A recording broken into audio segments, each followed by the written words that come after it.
ഒരാളെയും സംരക്ഷിക്കാനുള്ള ഒരു തരി സ്വർണം അയ്യപ്പൻ്റെത് ഒരാളും കക്കാനോ മാറ്റാനോ പാടില്ല. എന്നാ താനിവിടെ വന്നോ. ഒരുത്തൻ വാലിന് തീ പിടിച്ചോലെ ഓടി വരുന്ന കാണാം, പിടിച്ചോണം. പോലീസ് വരുന്നവരെ വിടരുത്. അത് കൃത്യമായിട്ട് ലഭിക്കത്തക്ക രീതിയിൽ ആവശ്യമായ അന്വേഷണം നടത്തി ആരാണ് എന്നുള്ളത് നോക്കേണ്ട കാര്യമില്ല. ആരായാലും അവരെ നിയമത്തിന് മുമ്പിൽ കൊണ്ടുവരണം. ആരായാലും പ്രശ്നമില്ല, ആരെയും സംരക്ഷിക്കൂല.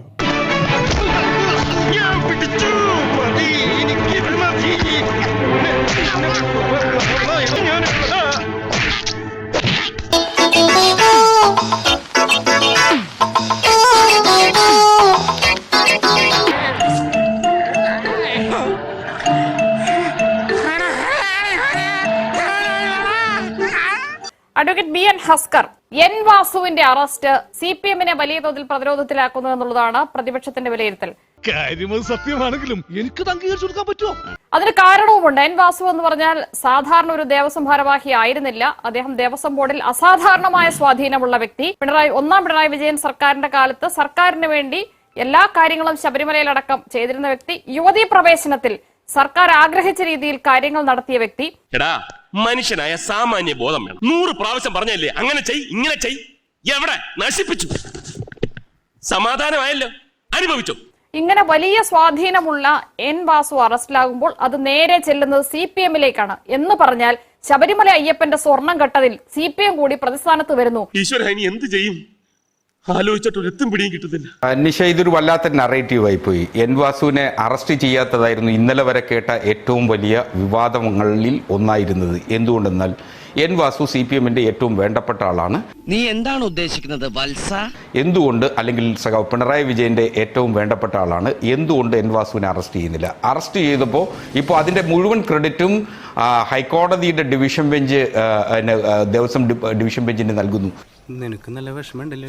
പിന്നില്ലാണ്ട് SIT-യുടെ നിയന്ത്രണവും അന്വേഷണ ചുമതലയും ഒക്കെ തന്നെ ദേവസ്വം ബെഞ്ചായിട്ടുള്ള ഹൈക്കോടതിയുടെ ഡിവിഷൻ ബെഞ്ചിനാണ് എന്ന തോന്നലുളവാക്കുന്ന തരത്തിലാണ് ഇപ്പോൾ വാർത്തകൾ വന്നിരിക്കുന്നത്. ഒന്ന് കരഞ്ഞൂടെ നിനക്ക്, ആരും കാണാതെ? ഞാൻ ഒന്നാമതായി പറയാം, ഈ അറസ്റ്റ് എന്ന് പറയുന്നത് വളരെ കൃത്യമായി SIT-യെ സംബന്ധിച്ചിടത്തോളം നിങ്ങൾ മാധ്യമ വിചാരണയുടെ സമ്മർദ്ദത്തിനൊടുവിൽ അറസ്റ്റ് ചെയ്യപ്പെട്ടതാണ്.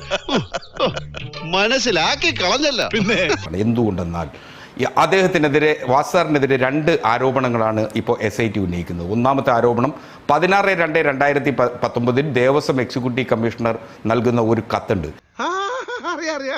ആ കത്തിൽ ഇങ്ങനെ കതകുപാളി സ്വൈഡിൽ പൂശിയിരുന്ന ചെമ്പുപാളികൾ സ്പോൺസർ സ്വർണം പൂശി നൽകാമെന്നും അത് ഇളക്കി നൽകി സ്പോൺസർക്ക് നൽകുന്നതിന് വേണ്ട തീരുമാനം എടുക്കണമെന്നും പറഞ്ഞുകൊണ്ട് ദേവസ്വം കമ്മീഷണറായിരുന്ന അദ്ദേഹത്തിന് ഒരു കത്ത് കിട്ടുന്നു.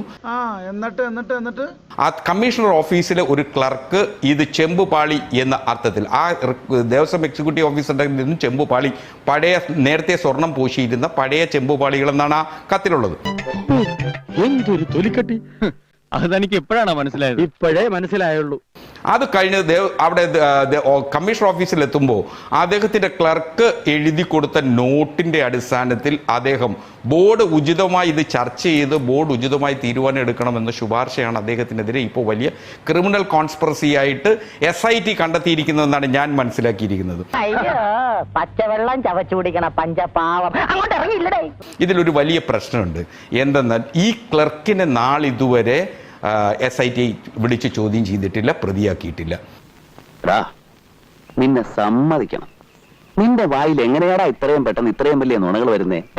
2 പ്രശ്നം വരുന്നതെന്ന് വെച്ച് കഴിഞ്ഞാൽ, ഒരു കേസിൽ ഒരു പ്രതിയെ പിടിക്കേണ്ടി വരുമ്പോൾ സ്വാഭാവികമായും ആ ക്ലർക്ക്, ഈ നോട്ട് എഴുതിയ ക്ലർക്കിനെ വിളിച്ച് ചോദിക്കുകയും അതിൽ കമ്മീഷണർ അമിതമായി ഇടപെട്ടുകൊണ്ട് ഇങ്ങനെ എഴുതണം, ചെമ്പുപാളിയായിട്ട് എഴുതണം എന്ന് ഏതെങ്കിലും തരത്തിലൊരു മൊഴിയുണ്ടെങ്കിൽ മാത്രമേ കോടതിക്ക് അത് വിശ്വസിക്കാൻ കഴിയൂ. ഇപ്പൊ നമുക്കിപ്പോ വാസു സാറിനെ വളരെ കൃത്യമായി പൊതുമധ്യത്തിൽ ഇങ്ങനെ ആക്ഷേപിക്കാനൊക്കെ കഴിയും. അദ്ദേഹം സ്വർണം കക്കാൻ കൂട്ടുവന്നു, ഇതെല്ലാം കടത്തിക്കൊണ്ട് വിദേശ രാജ്യങ്ങളിൽ കൊണ്ടുപോയി എന്നുള്ളത് അദ്ദേഹത്തെ വളരെ വ്യക്തിപരമായി അറിയാവുന്നതുകൊണ്ട് വല്ലാത്ത മാനസിക സമ്മർദ്ദത്തിൽ കൂടിയാണ് ഞാൻ ഈ ചർച്ചയിൽ പങ്കെടുക്കുന്നത്. സത്യം പറഞ്ഞ വിഷമം കൊണ്ട് ചത്ത കൊണ്ടുപോയാലോന്ന് വരെ തീരുമാനിച്ചതാ. അയ്യോ എന്നിട്ട് എന്ത് പറ്റി? മരിച്ച പോസ്റ്റ്മോർട്ടം ചെയ്യലൊന്ന് പേടിച്ചിട്ടാ. കുടുംബത്തിൽ കയറ്റം കൊള്ളൂല അവന്. എന്തുകൊണ്ടെന്നാൽ അദ്ദേഹം 5 കൊല്ലക്കാലം കുളക്കട ഗ്രാമപഞ്ചായത്തിന്റെ പ്രസിഡന്റായിരുന്നു. അതിനുശേഷം ദീർഘം 2 ദശകത്തോളം, അതായത് 20 കൊല്ലത്തോളം അദ്ദേഹം വിജിലൻസ് ട്രിബ്യൂണലിന്റെ പ്രിസൈഡിംഗ് ഓഫീസറായിരുന്നു. അതിനൊന്നും ഇല്ലേ? അതിനുശേഷമാണ് പി കെ ഗുരുദാസിന്റെ കാലഘട്ടത്തിൽ അദ്ദേഹം എക്സൈസ് തൊഴിൽ വകുപ്പ് മന്ത്രിയായിരുന്നു, അദ്ദേഹത്തിന്റെ പ്രൈവറ്റ് സെക്രട്ടറി ആയിരുന്നത്. ഒരാക്ഷേപം പോലും ആ കാലത്ത് അദ്ദേഹം കേൾപ്പിച്ചിട്ടേ ഇല്ല. അതിനുശേഷമാണ് അദ്ദേഹം ദേവസ്വം കമ്മീഷണറായി നിയോഗിക്കുന്നത്. ഇതിൽ ആകപ്പാട് അദ്ദേഹത്തിന് ചെയ്തിട്ടുള്ളത് എന്ന് നമുക്ക് കരുതാനാവുക എന്ന് പറയുന്നത്, ആ നോട്ട് ഏതെങ്കിലും താഴെയുള്ള ഒരു LDC എഴുതി നൽകുന്ന നോട്ട് അദ്ദേഹം അത് സസൂക്ഷ്മം നിരീക്ഷണം നടത്തി ഒരു നിർദ്ദേശം ദേവസ്വം ബോർഡിലേക്ക് വെച്ചില്ല എന്നൊരു കുറ്റകൃത്യം മാത്രമാണ് ഇക്കാര്യത്തിൽ അദ്ദേഹത്തിനുള്ള.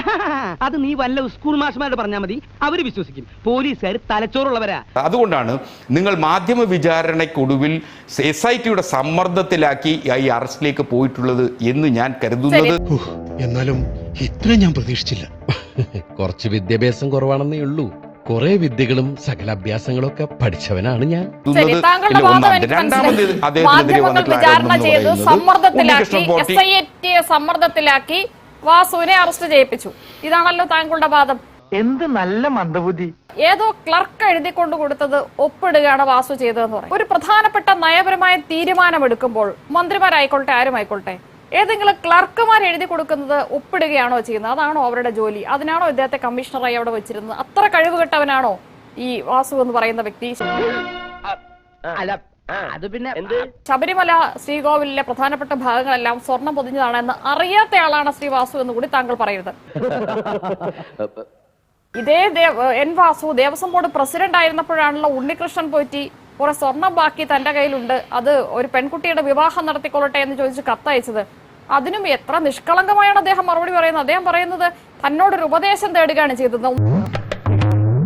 നോക്കൂ, ശബരിമലയിലെ സ്വർണം ഒരാൾ കയ്യിൽ വെച്ചിട്ട് ആരുടെയോ കല്യാണം നടത്തിക്കോട്ടെ എന്ന് ചോദിക്കുമ്പോൾ നിഷ്കളങ്കമായി അത് പരിശോധിക്കാമെന്ന് പറയുന്ന വാസു, ഇദ്ദേഹത്തിന്റെ ഈ നിലപാടുകളെല്ലാം അങ്ങേയറ്റം നിഷ്കളങ്കമായി എടുത്തതെന്നാണോ താങ്കൾ പറയുന്നത്? അങ്ങനെയെങ്കിൽ ഇത്ര കഴിവുകെട്ടവരെയാണോ CPM ശബരിമലയുടെ ദേവസ്വം ബോർഡിനെ ഭരണം ഏൽപ്പിച്ചത്? നിങ്ങൾ കട്ടോ, പക്ഷെ ഞാൻ കക്കുന്നില്ല എന്ന് പറഞ്ഞോണ്ട് കക്കരുത്. ഷഡ്ഡിയുടെ മേളിൽ കയറി കോണാൻ കിട്ടും. രാജു പി നായർ, എനിക്ക് ഇതിൽ ഏറ്റവും വിചിത്രമായി തോന്നിയത് ഉണ്ണികൃഷ്ണൻ പോറ്റി കൊണ്ടുപോയ സ്വർണത്തിന്റെ ബാക്കിയുണ്ട്, അത് കല്യാണം നടത്തിക്കോട്ടെ എന്ന് ചോദിച്ച് കത്ത് കിട്ടിയപ്പോൾ ശ്രീ വാസു വിചാരിച്ചത് ഉണ്ണികൃഷ്ണൻ പോറ്റിയുടെ സ്വർണമാണ് എന്നാണ് അത്രേ. ഉണ്ണികൃഷ്ണൻ പോറ്റിയുടെ സ്വർണ്ണമാണെങ്കിൽ അതിന് മറുപടി അയക്കണം. താൻ തന്റെ സ്വർണം വെച്ച് എന്താണെന്ന് വെച്ചാൽ ചെയ്തോ, ഞങ്ങൾ എന്തിനാ അറിയണത് എന്നല്ലേ പറയേണ്ടത്. എന്തൊരു മഹാമനസ്കനായിട്ടുള്ള വാസുവേട്ടനാണ്. അദ്ദേഹത്തെ നമുക്ക് കേരളത്തിലെ ജനതയ്ക്ക്, പ്രത്യേകിച്ച് ഭക്തജനങ്ങൾക്ക് വന്ദിക്കാതിരിക്കാൻ, നമസ്കരിക്കാതിരിക്കാൻ വേറെ തരമില്ല. അദ്ദേഹം പറയുകയാണത് ശ്രീ എൻ വാസുവിനെ അറസ്റ്റ് ചെയ്തെന്തോ സർക്കാരിന്റെ മഹത്തരമായിട്ടുള്ള കാര്യമാണ് എന്ന് പറയുന്ന അതേ വ്യക്തി തന്നെ പറയാണ് അദ്ദേഹം തെറ്റൊന്നും ചെയ്തിട്ടില്ലെന്ന്. ഇതൊക്കെ കേട്ടിട്ട് എന്റെ മസിൽസ് വെട്ടി കേറിയിട്ട് വയ്യ. അങ്ങനെയെങ്കിൽ നിങ്ങൾ സമരം ചെയ്യുന്നേ, അതായത് ഹൈക്കോടതിയുടെ നിർദ്ദേശപ്രകാരം സംസ്ഥാന സർക്കാർ തന്നെ രൂപീകരിച്ചിട്ടുള്ള SIT സ്പെഷ്യൽ ഇൻവെസ്റ്റിഗേഷൻ ടീം CPMന്റെ നേതാവായിട്ടുള്ള ദേവസ്വം ബോർഡിന്റെ മുൻ പ്രസിഡന്റായിട്ടുള്ള എൻ വാസുവിനെ അകാരണമായിട്ട് അറസ്റ്റ് ചെയ്തിട്ടുണ്ട്. CPM പോയി സമരം ചെയ്യുന്നേ. ഞാൻ ഞെട്ടിപ്പോയി. അദ്ദേഹത്തിന്റെ ഒരു പരാമർശം കണ്ടിട്ട്, ശബരിമല അയ്യപ്പന്റെ സ്വർണം കട്ട പെരുങ്കള്ളനായിട്ടുള്ള എൻ വാസുവിനെ അദ്ദേഹം വിളിക്കുന്നത് സാർന്നാണ്. ഈ ചർച്ച കണ്ടുകൊണ്ടിരിക്കുന്ന ഭക്തജനങ്ങൾ, ഈ നാട്ടിലെ ജനങ്ങൾ നന്നായിട്ട് കാണുന്നുണ്ടല്ലോ അല്ലേ? ഈ ശബരിമല അയ്യപ്പന്റെ സ്വർണം കട്ട എൻ വാസു, അതിനകത്ത് പ്രതിയായിട്ട് അറസ്റ്റ് ചെയ്യപ്പെട്ടിട്ടുള്ള എൻ വാസു അദ്ദേഹത്തിന് സ്റ്റാറാണ്. ഉളുപ്പുണ്ടടാ ചക്കണക്ക്. ആ കൊള്ളയ്ക്ക് തുടക്കം മുതൽ ഒടുക്കം വരെ കൂട്ടുനിന്നിട്ടുള്ള ഈ ഉണ്ണികൃഷ്ണൻ പോറ്റി ഹസ്കറിന് അദ്ദേഹമാണ്. അപ്പൊ അങ്ങനത്തെ ബഹുമാന പുരസ്കരമായിട്ടുള്ള വാക്കുകളൊന്നും കൊണ്ടുവരുന്നത് ദയവ് ചെയ്തിട്ട് നിങ്ങൾ ഈ കള്ളന്മാരെ, പെരുങ്കള്ളന്മാരെ പരാമർശിക്കരുത്, അഭിസംബോധന ചെയ്യരുത് എന്നുള്ളതാണ് പറയാൻ വേണ്ടിയുള്ളത്. ഇതിനകത്ത് അദ്ദേഹം പറയുന്നത് ക്ലറിക്കൽ മിസ്റ്റേക്ക് എന്നുള്ളൊരു കാര്യം ചോദിച്ചു. ഞാൻ ചോദിക്കട്ടെ, പിന്നെ ഇദ്ദേഹത്തിന്റെ പണി എന്താണെന്നേ? ഒരു ദേവസ്വം ബോർഡിന്റെ, ദേവസ്വം പ്രസിഡന്റിന്റെ, ദേവസ്വം കമ്മീഷണറിന്റെ പണി എന്താണ്? ഒരു കല്ലവിടെ വെച്ചിട്ട് ഇറങ്ങി പോവാൻ വേണ്ടിട്ട് പറയും. ഇനിയും കേൾക്കാനുള്ള മുസ്ലിം പോർ ഇദ്ദേഹത്തിനില്ല. ഇനി ഞാൻ ഡയലോഗ് പറഞ്ഞ നീ കരഞ്ഞു. അതുകൊണ്ട് ഈ കുന്തോർത്ത് നിന്റെ അണ്ണാക്കി കുത്തി കെറ്റി ഈ കിരീടം എടുത്ത് വെച്ചിട്ട് രാജാവിന്റെ വായി നോക്കിക്കണം.